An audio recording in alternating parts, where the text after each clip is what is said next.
M, le magazine du Monde, livre un long portrait de Virginie Efira qui sera disponible dès le 4 février 2023.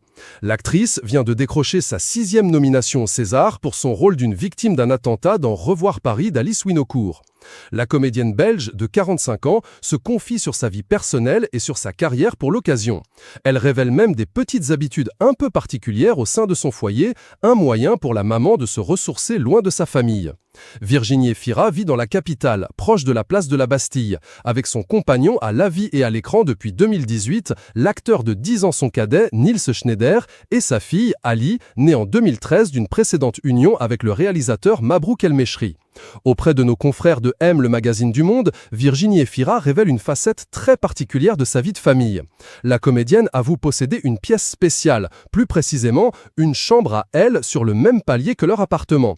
Un luxe quand on connaît les prix des loyers à Paris. Un appartement et une chambre, cela doit coûter un peu d'argent à Virginie Efira, mais vu le nombre de films qu'elle tourne chaque année, on ne s'inquiète pas pour elle. Cet endroit très personnel lui permet de se ressourcer, de s'extraire de ses proches afin de mieux les retrouver par la suite. La maternité exige une extrême proximité. L'extraction est une bonne chose, justifie simplement la comédienne et ex-animatrice de Nouvelle Star. Une publication partagée par M, le magazine du Monde, @M du magazine. Par la suite, Virginie Efira accepte même de décrire cette fameuse chambre bonus.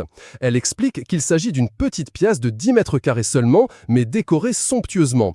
La star de 20 ans d'écart et Benedetta décrit l'environnement, avec ses tapisseries précieuses, un divan en velours bleu nuit, lumière tamisée et bibelots dorés. Un décor boudoir par excellence que la comédienne de 45 ans dépeint. Au choix, Madame Reçoit ou Psylubrique.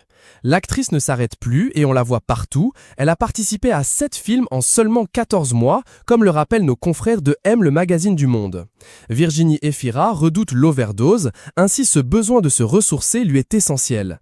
Elle explique que même si elle a enchaîné les longs métrages ces derniers temps, sa volonté n'était pas nécessairement de tourner beaucoup. Mais plusieurs projets passionnants se sont présentés à elle, comment refuser ?